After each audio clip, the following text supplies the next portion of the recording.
Good morning, friends. I am going to bring you along with me on my day, what I eat, what I do, all that good stuff. It is early in the morning and I've got my sourdough English muffins started. I made 3 batches of dough last night, let it ferment overnight, and now I'm working on getting it cut out and ready for its second rise.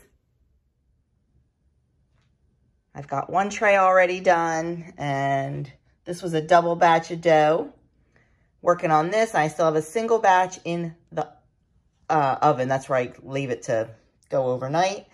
So I'm going to get all these done, and then we'll cook them up later on, listening to my Bible in a year, and just enjoying the quiet of the morning. Okay, all of the English muffins are cut out and on their second rise, and now I have my Jana Gold apples in the pot, ready to do applesauce. When I do applesauce, I think I've mentioned this before, I just wash the apples and quarter them. I leave the stems, the seeds, the skin, everything on, because I have an attachment for my KitchenAid that is the vegetable and fruit strainer. I can put them right through there and it saves so much time. So I am just gonna put these on the stove and bring them to a boil and just cook them for about 5 minutes until they get a little bit soft. And then Jack and I are gonna have fun putting them through the strainer. Okay, we are taking a break to have some breakfast. I had this little sandwich bun that I took out of the freezer to make Doug's sandwich on, and I broke half the bottom off of it. So I got a different bun for Doug. So I decided to use it for my breakfast to make a little breakfast sandwich. Not what was on the menu today, but it's what was there. So I have my little sandwich bun. I have 1 egg, 1/4 ounce of cheese, 2 slices of Canadian bacon. That's a 1/2 ounce. Not sure on the calories. I have to put it in, but I think it is 5 points for my breakfast sandwich. And Mr. Jack is eating his second breakfast. He already had the breakfast his dad sent, but now he is having cheesy eggs along with me. Even Aria is going to get an egg today. So that is breakfast before Jack and I get back to making applesauce. What are we making? Applesauce. Right. Okay, all set up to make applesauce. We've got the KitchenAid fruit strainer set up on the mixer. We've got our bowl for the good stuff, our bowl for the bad stuff. We've got our cooked apples. And over here, we've got our jars warming up in the canner. So are you excited?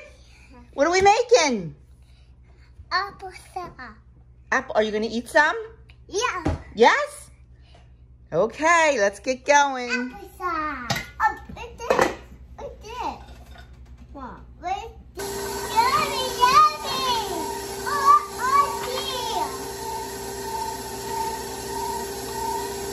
So you put your fruit in here, and then you use this to push it down into the little chute.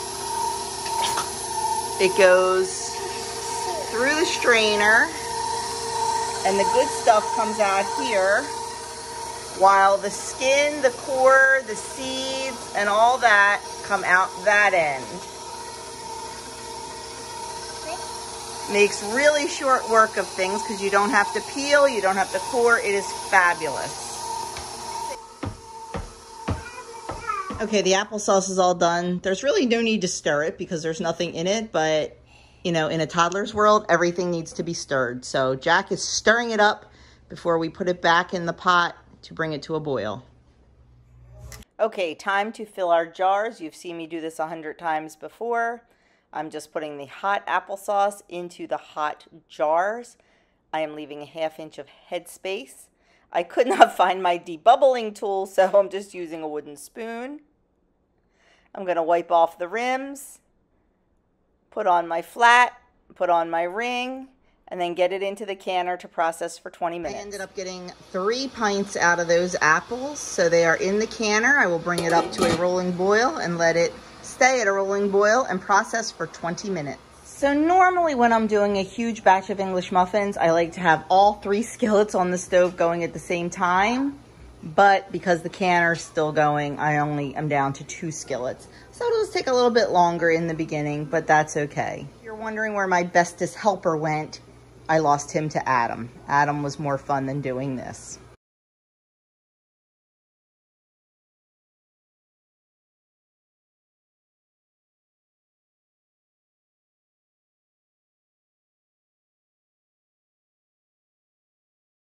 Okay, getting ready to give Jack lunch, and I like to sit with him while he eats his lunch and chat.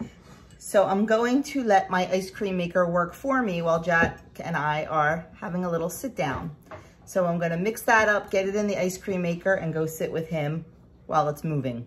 So in this bowl, I have 2 cups of heavy cream, and now I'm gonna put 2 cups of milk. This is raw milk that I got from the Amish grocery store while we were there. Man, I wish New Jersey had raw milk, but it's illegal in the state of New Jersey. What a difference. This is unbelievable tasting. It tastes like nothing you've ever had before. It is so delicious. And then I'm going to put in 3/4 of a cup of sugar. This is not a WW recipe by any means. This is not for me, actually. This is for my niece. She is having some company, so I am making her ice cream and apple crisp to serve her company.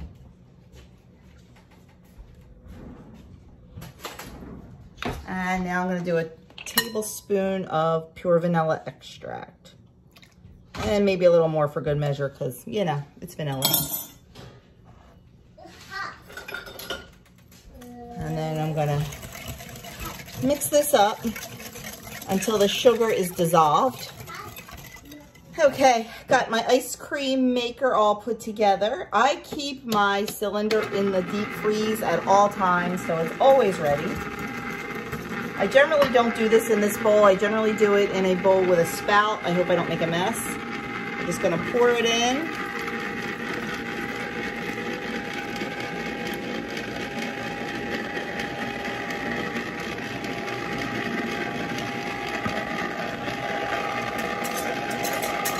No matter what I do, I can never get all the sugar dissolved. So I just make sure I scrape everything out of the bowl as much as I can.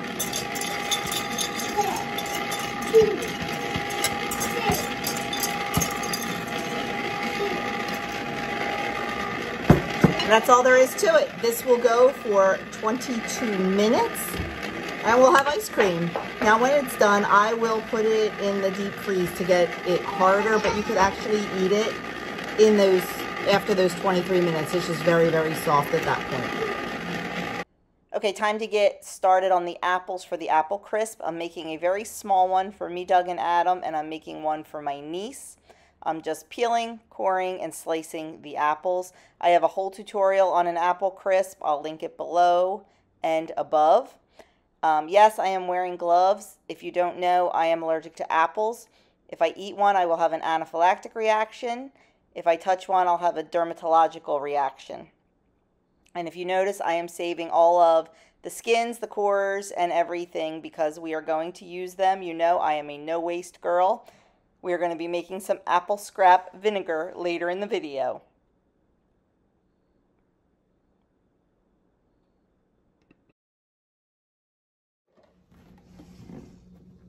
Okay, our ice cream is all done. It looks delicious. But you can see how soft it is. So I am going to put it in a container and get it into the freezer. So when Stacy comes to pick it up after work, it will be ready for her, and I'll put it in a cooler for her to get it home so it stays nice and firm. What's wrong, sweetie? I don't know. Okay, so I made 2 apple crisps. I did not film it just because I was having too much help and it was too hard to film. I have a video where I make a WW friendly apple crisp. These are not real low point. This one is not for me. This one's for my niece. This one is for us. It's pretty small. It's just for me, Doug, and Adam. I will eat a tiny little corner of it. I did not lighten it up. It has real butter, real sugar, real brown sugar in it. Just because that's what I wanted to use. So I will have a tiny little corner. I will count it and move on. Doug and Adam they could probably split this up, but you know. So anyway, that's done. Now I'm going to show you what I'm going to do with the scraps.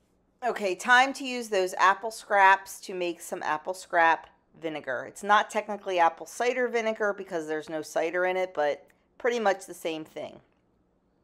So I'm just putting all the peels, cores, and stuff into a glass jar, pressing them down. Once you get them all in there, you're going to add water. I added 5 cups total of water. For every 1 cup of water, you're going to add 1 tablespoon of sugar. This is what you need to start the fermentation process. You're going to give it a really, really good stir. Stir it all up. And then you need to make sure all the apples are under the water. So I am going to use a little mason jar filled with beans as a weight. One of these days, I seriously need to invest in some fermentation weights because this gets a little tough sometimes. Then I'm going to cover it with a coffee filter, put a ring on it so it can breathe, and set it aside. Here is one that I did a few days ago. I am just going to give this a really good stir. I tried to show you, but you really can't tell. It is so bubbly, and you saw me smell it. Definitely smells like vinegar already. So this will sit in the closet. It's best to keep it in a warm, dark place to let it do its thing. I'm dating each one so I know when I did them. Okay, Jack is in bed, so I'm going to start on the peasant bread, and this is going to be for dinner tonight. So I have 2 cups of warm water. It's between 110 and 115 degrees, and I'm adding a tablespoon of sugar. I'm just going to give that a little stir so the sugar dissolves, and then we are going to add in 2 teaspoons of yeast.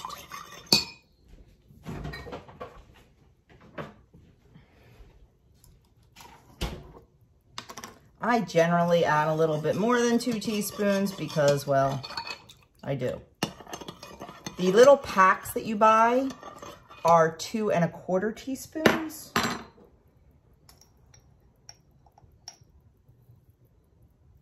I'm just going to add that on. I'm going to give it a stir. And then we're just going to set this aside until the yeast blooms. I buy my yeast in big bags, like several 1-pound bags, and then I just have this jar that I've had for like a bazillion years, and I just keep filling that up and keep it in the fridge. It's gonna set that aside till the yeast activates. And in this bowl, I have 4 cups of flour and then 2 teaspoons of salt. As soon as that yeast blooms, we're gonna add it to the flour, stir it up, and that is it. This is a quick, easy, no knead bread. Perfect with a bowl of soup. Okay, if you can see that, it's definitely active yeast. We're just gonna dump that into our flour. Then I'm gonna use my Danish dough whisk and whisk it all together. Stir it all in really well.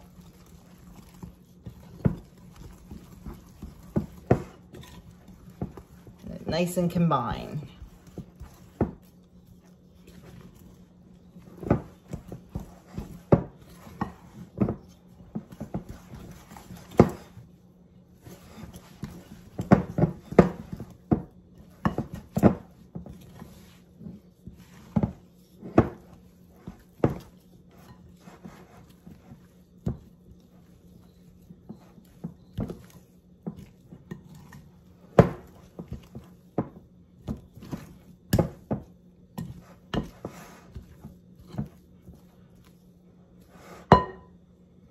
Okay.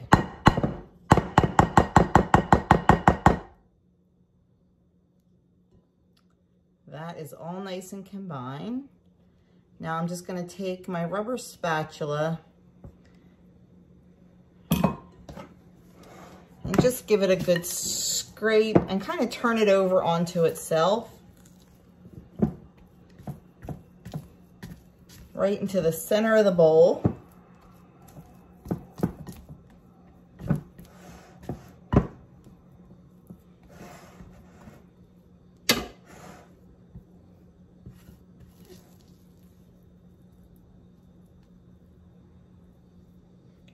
And then I'm going to take a piece of plastic wrap sprayed with nonstick spray, put it over the top, and then we're just going to let it rise for about 1.5 to 2 hours in a warm place.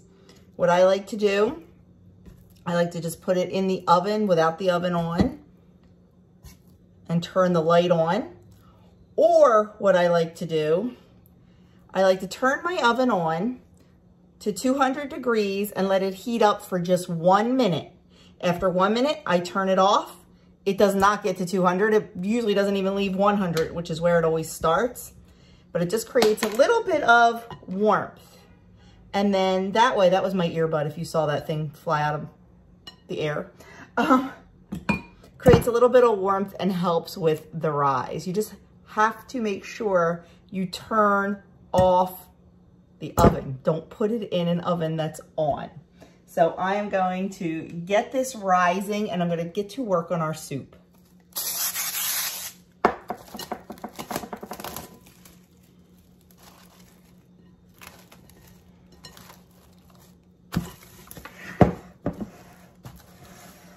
Okay, getting our soup going. I'm not going to give you an entire tutorial on this because Jason over at The Average J already did.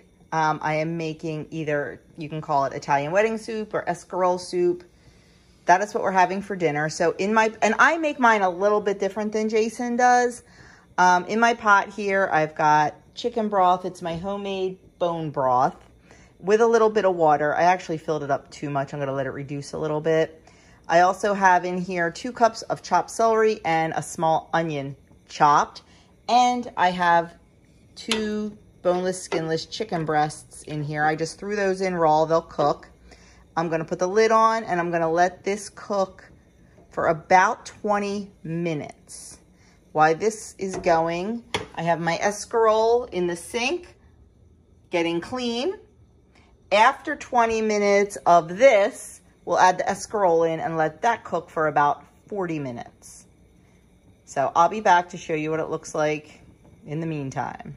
And I will link Jason's video up in the iCards and down in the description box below so you can check out the full tutorial. It was part of our Soup-Timber collab. Okay, so this has been cooking for 20 minutes. Now I'm going to add in 1 bunch of chopped escarole. Going to give it a good stir, and then I'm going to let this go for about 40 minutes or so. You just want that to get nice and cooked down and all wilted. So we're going to let that go about 40 minutes at a nice simmer. So while the escarole is cooking, I am going to start on the meatballs. In here I have a pound of ground beef, 1/2 cup of seasoned breadcrumbs, some salt, some pepper, some garlic powder, some onion powder, and 1 egg. I am just going to make little tiny meatballs. Little tiny ones. You do not want big full-size meatballs because these are in a soup. You want to be able to just eat it in one bite. So it's going to take a while, but we are going to make all these little meatballs. I am just going to stand here. I am listening to a podcast. Do you guys like podcasts? I listen to, like I said, you know I listen to Bible in a Year. I've talked about that a lot. I'm all caught up on Bible in a Year. I was 2 days behind on that, but I am caught up on that. And I am listening to, her name is Jill Winger, and her podcast is called Old Fashioned on Purpose. She's a homesteader out in Wyoming. I really like her. She doesn't do YouTube much anymore. I've really loved all her YouTube videos. But I like her podcast, so I'm listening to that. And that's all. Just making good use of my time. and roll in all these little meatballs. Okay, now I have big boy help in the kitchen, not little boy help. Adam is giving the meatballs a quick fry for me. They don't have to be cooked all the way through. They just have to be brown, just to give them some good flavor on them. I have been so busy in the kitchen, I completely forgot about lunch. I just had a little bit of a stomach growl, so I grabbed these blue almond oven roasted dark chocolate almonds. It is 100 calories and 2 points for the bag. So I'm gonna have that as a little lunch slash snack. Okay, so this has been simmering for 40 minutes. I took out the chicken breast, I shredded it up, and now I'm just putting it back in. And I'm also going to add in our meatballs that Adam took care of for me. I'm gonna give it a good stir. And then we are just gonna let this all simmer together for an hour. Just a light simmer. Okay, moving on to the bread. So the bread dough rose beautifully. I deflated it a little bit, taking it out of the oven, but that's fine because we're gonna punch it down anyway.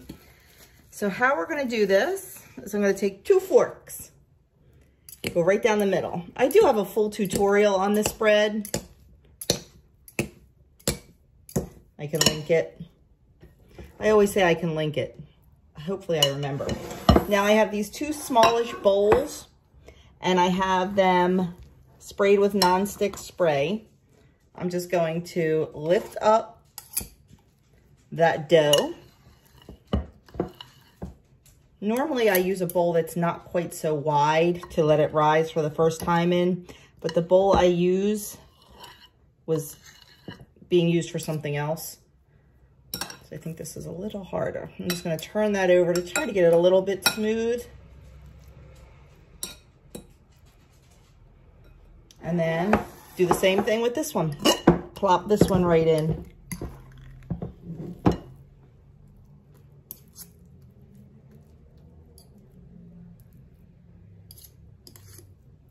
I don't remember if this is the size bowl I use or if I use a bigger one. That looks awful full. I think I'm gonna change that bowl out. I'm sure it would be fine. Did I mention I had these sprayed with nonstick spray? You can also butter them too. It gives a nice flavor to the outside of the crust if you butter them. But I was lazy. Okay, so now we are going to let these rise again, I think for a half an hour. If it's any different, I'll put it on the screen, but I think it's excuse me, a half an hour. I'm just gonna lightly cover them again with the same piece. And once they rise, then we can bake them. Okay, my productive day in the kitchen. 4 dozen English muffins, 2 loaves of peasant bread, 3 pints of applesauce, 2 apple crisps, a 2nd jar of apple cider or apple scrap vinegar, and a pot of soup. I've already taken a bunch out of here to put in jars to give away to people. So I think, oh, not shown is the 1.5 quart of vanilla ice cream. So I think I had a pretty productive day. And of course, the cutest little sous chef helping me. Okay, time for dinner. Here is that delicious looking soup. I have to figure out points and calories. Haven't done that yet. And our bread. Yeah. Looking forward to this delicious dinner. Well, friends, I am tired. It was a long day. We had a good time though. You know, between all the kitchen stuff we did, and we had a lot of playing with trucks today. No formal preschool today because it was just Jack. Tomorrow we'll have a little bit more of a formal preschool because I'll have 2 here. But we had a good time. We had fun. Everything had to be stirred. It didn't matter what it was. Toddlers love to stir. I have not figured out the points or calories on my soup. It's going to be really hard to figure out because before I normally I would take the whole pot and measure it out, but I was giving some away and I needed to get that in jars to give away, and it's very minimal. Really the meatballs, but I only did like 2 or 3 little meatballs and the pasta. But I'm just going to use a generic Italian wedding soup that is in the app, the MyFitnessPal app and the WW app. It is what it is. I did not have a lot of points or calories today. So I will be fine. I'm not going to stress about it. There's no stress here. Doug left before he could have dessert. So I don't know if I'll have dessert or not. Maybe I'll save it till tomorrow night and have it with him. I don't know. We'll see. We'll see what I feel like at 8 o'clock tonight. But I am going to wrap this day up. Not a whole lot of eating since I forgot lunch, but it is what it is. I wasn't even hungry. I had 1 bowl of soup for dinner. Everybody else had 2 bowls of soup, but I had 1. I think when you cook all day, you're just not hungry. Like, that's how I am at Thanksgiving and like any big holiday. If I'm in the kitchen all day, I get tired of looking at food. Maybe that's what I need to do. Maybe I need to just be in the kitchen all day. Yep. So anyway, my friends, thank you so much for taking time out of your busy day to spend it with me. Hope you got some cooking inspiration. Maybe it makes you feel like getting in the kitchen and, you know, I'm anxious. I will definitely update on the apple scrap vinegar, see how that goes. I will be stirring it every couple days. Like I told you, the one I just made a couple days ago was so bubbly and already is smelling like vinegar. So, and once we get to the next step, I'll take you along. We have to strain it out and then it has to sit for like 6 weeks or something. I have to go back and reread the directions because this is the first time I'm making it. So I'm anxious. I didn't show you what happened earlier because I didn't have my phone with me. I went out to collect eggs and I smushed one in my egg apron. So I lost an egg today. I leaned up against something and smushed it. Oh well, that's why you don't put all your eggs in one basket. Anyway. Again, thanks for watching. I'm going to pop a couple videos here. I will pop the Weight Watchers apple crisp recipe here. I have to go back and look at that. It probably has like a lot of light stuff in it, like light butter and all that I wouldn't use now. But if that's what you use, it'll be a great recipe for you. No judgment here. So anyway, thanks for watching and see you soon.